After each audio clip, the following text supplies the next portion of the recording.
చంద్రబాబు నాయుడు గారు కూటమి గవర్నమెంట్ వచ్చిన తర్వాత ఈరోజు బీసీల అంటే గతంలో ఖాళీ కుర్చీలు ఇవన్నీ ఉండేవి. ఈరోజు నిధులు విడుదల చేయడంపై మీకు ఎలా అనిపిస్తుంది? చాలా సంతోషంగా ఉందండి, ఆనందంగా ఉంది. బడుగు బలహీన వర్గాలు, పేద ప్రజలందరూ కూడా సంతోషం వ్యక్తం చేస్తున్నారు, హర్షం వ్యక్తం చేస్తున్నారు.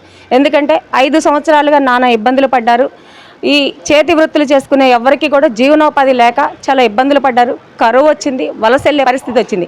అలాంటి పరిస్థితి నుంచి విముక్తి జరిగింది. ఈరోజు అమరావతి రాజధాని పనులు ప్రారంభించడం, పోలవరం ప్రారంభించడం, అలాగే విశాఖ స్టీలు ప్రైవేటీకరణ కాకుండా చూడడం, అలాగే బీసీలకి నిన్న 896 కోట్లు నిన్న ప్రకటించడానికి బీసీ వర్గాలు మొత్తం కూడా చాలా సంతోషం వ్యక్తం చేస్తున్నాయండి. అంటే ఇప్పుడు మనం గతంలో బీసీల పరిస్థితి ఎలా ఉండేది? దుర్భర పరిస్థితిలో ఉండేవాళ్ళండి. గతంలో యాచించే స్థాయి ఉండేది 1983కి పూర్వం. అలాంటి పరిస్థితి 5 సంవత్సరాల్లో నెలకొన్నది. వలసపోయే పరిస్థితి వచ్చింది. ఆ పరిస్థితి నుంచి ఇప్పుడు బయటపడుతున్నారు. ఇప్పుడిప్పుడే వీళ్ళకి చిన్న చిన్న పరిశ్రమలు పెట్టుకోవడానికి, అలాగే చిన్న చిన్న షాపులు అలాంటివి పెట్టుకోవడానికి సబ్సిడీ రుణాలు ఇస్తున్నారు.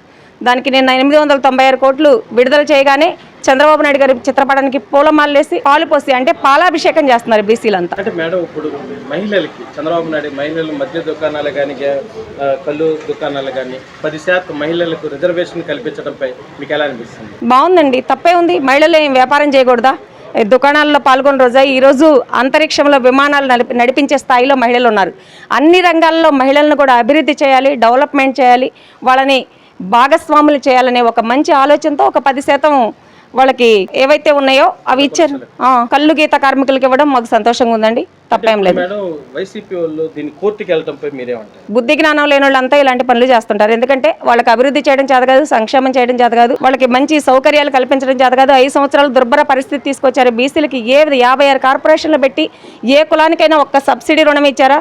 స్థానిక సంస్థల్లో 34% రిజర్వేషన్ ఉంటే దాన్ని 10% కోత పెట్టి 16,800 మంది బీసీలు కోల్పోయారు. ఏది పదవులు తీసుకోకుండా, స్థానిక సంస్థల్లో ప్రతినిధులు అవ్వకుండా ఇలాంటి పరిస్థితులన్నీ తీసుకొచ్చారు. 56 కార్పొరేషన్లు ఇచ్చారని గొప్పలు చెప్పుకుంటాడు జగన్మోహన్ రెడ్డి.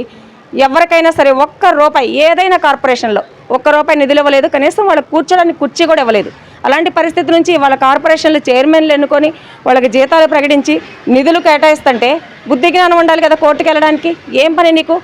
మేము కూడా ఇంకా ప్రజల్లో ఉన్నాం, లైవ్లో ఉన్నాం అని చెప్పుకోవడానికి. ఎందుకంటే ఉనికి కోల్పోయారు వైసీపీ వాళ్ళంతా. ఆ ఉనికిని కాపాడుకోవడం కోసమే చేసే ప్రయత్నం అండి ఇది.